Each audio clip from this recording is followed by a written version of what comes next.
Numbers 15. Then the Lord said to Moses, Speak to the Israelites, and tell them, After you enter the land that I am giving you as a home, and you present an offering made by fire to the Lord from the herd or flock, to produce a pleasing aroma to the Lord, either a burnt offering or a sacrifice, for a special vow or free will offering or appointed feast. Then the one presenting his offering to the Lord shall also present a grain offering of 1/10 of an ephah of fine flour mixed with a 1/4 hin of olive oil.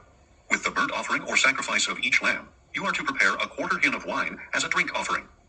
With a ram, you are to prepare a grain offering of 2/10 of an ephah of fine flour mixed with 1/3 of a hin of olive oil, and 1/3 of a hin of wine as a drink offering, a pleasing aroma to the Lord. When you prepare a young bull as a burnt offering or sacrifice to fulfill a vow or as a peace offering to the Lord, present with the bull a grain offering of 3/10 of an ephah of fine flour mixed with 1/2 a hin of olive oil. Also, present 1/2 a hin of wine as a drink offering. It is an offering made by fire, a pleasing aroma to the Lord. This is to be done for each bull, ram, lamb, or goat. This is how you must prepare each one, no matter how many.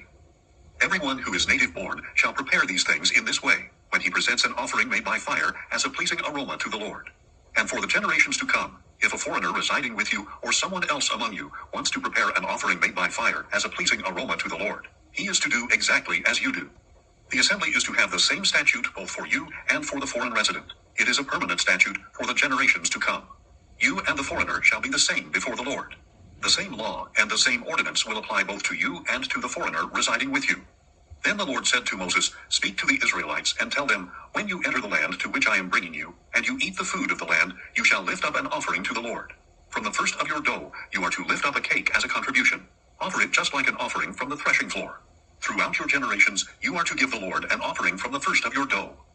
Now if you stray unintentionally and do not obey all these commandments that the Lord has spoken to Moses, all that the Lord has commanded you through Moses from the day the Lord gave them, and continuing through the generations to come, and if it was done unintentionally without the knowledge of the congregation, then the whole congregation is to prepare one young bull as a burnt offering, a pleasing aroma to the Lord, with its grain offering and drink offering according to the regulation, and one male goat as a sin offering. The priest is to make atonement for the whole congregation of Israel, so that they may be forgiven. For the sin was unintentional, and they have brought to the Lord an offering made by fire and a sin offering, presented before the Lord for their unintentional sin.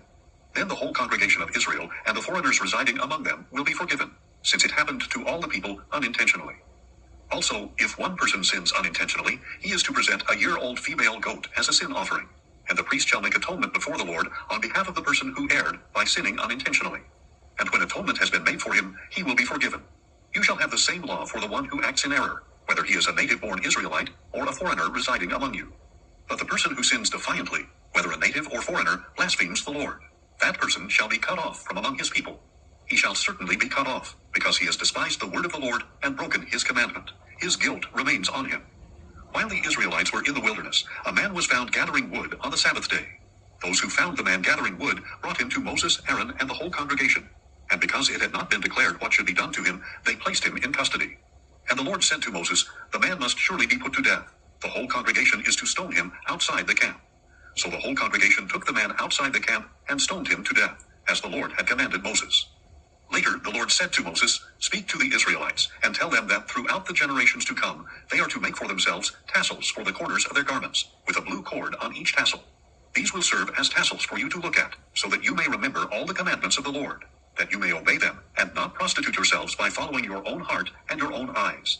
Then you will remember and obey all my commandments, and you will be holy to your God. I am the Lord your God, who brought you out of the land of Egypt to be your God. I am the Lord your God. Numbers 16. Now Korah, son of Izhar, the son of Kohath, son of Levi, along with some Reubenites, Dathan and Abiram, sons of Eliab, and On, son of Peleth, conducted a rebellion against Moses, along with 250 men of Israel renowned as leaders of the congregation and representatives in the assembly. They came together against Moses and Aaron, and told them, You have taken too much upon yourselves, for everyone in the entire congregation is holy, and the Lord is in their midst. Why then do you exalt yourselves above the assembly of the Lord? When Moses heard this, he fell face down. Then he said to Korah and all his followers, Tomorrow morning the Lord will reveal who belongs to him, and who is holy. And he will bring that person near to himself. The one he chooses, he will bring near to himself. You, Korah, and all your followers are to do as follows. Take censers, and tomorrow you are to place fire and incense in them in the presence of the Lord. Then the man the Lord chooses will be the one who is holy. It is you, sons of Levi, who have taken too much upon yourselves. Moses also said to Korah, Now listen, you sons of Levi. Is it not enough for you that the God of Israel has separated you from the congregation of Israel and brought you near to himself to perform the work at the Lord's tabernacle, and to stand before the congregation to minister to them? He has brought you near, you and all your fellow Levites, but you are seeking the priesthood as well. Therefore, it is you and all your followers who have conspired against the Lord. As for Aaron, who is he that you should grumble against him? Then Moses summoned Dathan and Abiram, the sons of Eliab. But they said, We will not come. Is it not enough that you have brought us up out of a land flowing with milk and honey to kill us in the wilderness? Must you also appoint yourself as ruler over us? Moreover, you have not brought us into a land flowing with milk and honey, or given us an inheritance of fields and vineyards. Will you gouge out the eyes of these men? No, we will not come. Then Moses became very angry, and said to the Lord, Do not regard their offering. I have not taken one donkey from them, or mistreated a single one of them. And Moses said to Korah, You and all your followers are to appear before the Lord tomorrow, you and they and Aaron. Each man is to take his censer, place incense in it, and present it before the Lord. 250 censers. You and Aaron are to present your censers as well. So each man took his censer, put fire and incense in it, and stood with Moses and Aaron at the entrance to the tent of meeting. When Korah had gathered his whole assembly against them at the entrance to the tent of meeting, the glory of the Lord appeared to the whole congregation.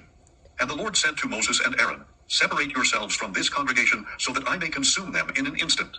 But Moses and Aaron fell face down and said, O God, the God of the spirits of all flesh, when one man sins, will you be angry with the whole congregation? Then the Lord said to Moses, Tell the congregation to move away from the dwellings of Korah, Dathan, and Abiram. So Moses got up and went to Dathan and Abiram, and the elders of Israel followed him. And he warned the congregation, Move away now from the tents of these wicked men. Do not touch anything that belongs to them, or you will be swept away because of all their sins. So they moved away from the dwellings of Korah, Dathan, and Abiram. Meanwhile, Dathan and Abiram had come out, and stood at the entrances to their tents, with their wives and children and infants. Then Moses said, This is how you will know that the Lord has sent me to do all these things, for it was not my own doing. If these men die a natural death, or if they suffer the fate of all men, then the Lord has not sent me. But if the Lord brings about something unprecedented, and the earth opens its mouth and swallows them and all that belongs to them, so that they go down alive into Sheol, then you will know that these men have treated the Lord with contempt. As soon as Moses had finished saying all this, the ground beneath them split open, and the earth opened its mouth and swallowed them and their households, all Korah's men and all their possessions. They went down alive into Sheol with all they owned. The earth closed over them, and they vanished from the assembly. At their cries, all the people of Israel who were around them fled, saying, The earth may swallow us too. And fire came forth from the Lord, and consumed the 250 men who were offering the incense. Then the Lord said to Moses, Tell Eleazar son of Aaron the priest, to remove the censers from the flames, and to scatter the coals far away, because the censers are holy. As for the censers of those who sinned at the cost of their own lives, hammer them into sheets to overlay the altar, for these were presented before the Lord, and so have become holy. They will serve as a sign to the Israelites. So Eleazar the priest took the bronze censers brought by those who had been burned up, and he had them hammered out to overlay the altar, just as the Lord commanded him through Moses. This was to be a reminder to the Israelites that no outsider who is not a descendant of Aaron should approach to offer incense before the Lord, lest he become like Korah and his followers. The next day, the whole congregation of Israel grumbled against Moses and Aaron, saying, You have killed the Lord's people.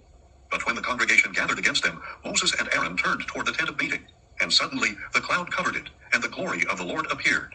Then Moses and Aaron went to the front of the tent of meeting, and the Lord said to Moses, Get away from this congregation, so that I may consume them in an instant. And Moses and Aaron fell face down. Moses said to Aaron, Take your censer, place fire from the altar in it, and add incense. Go quickly to the congregation, and make atonement for them, because wrath has come out from the Lord. The plague has begun. So Aaron took the censer as Moses had ordered, and ran into the midst of the assembly. And seeing that the plague had begun among the people, he offered the incense, and made atonement for the people. He stood between the living and the dead, and the plague was halted. But those who died from the plague numbered 14,700, in addition to those who had died on account of Korah. Then Aaron returned to Moses at the entrance to the tent of meeting, since the plague had been halted.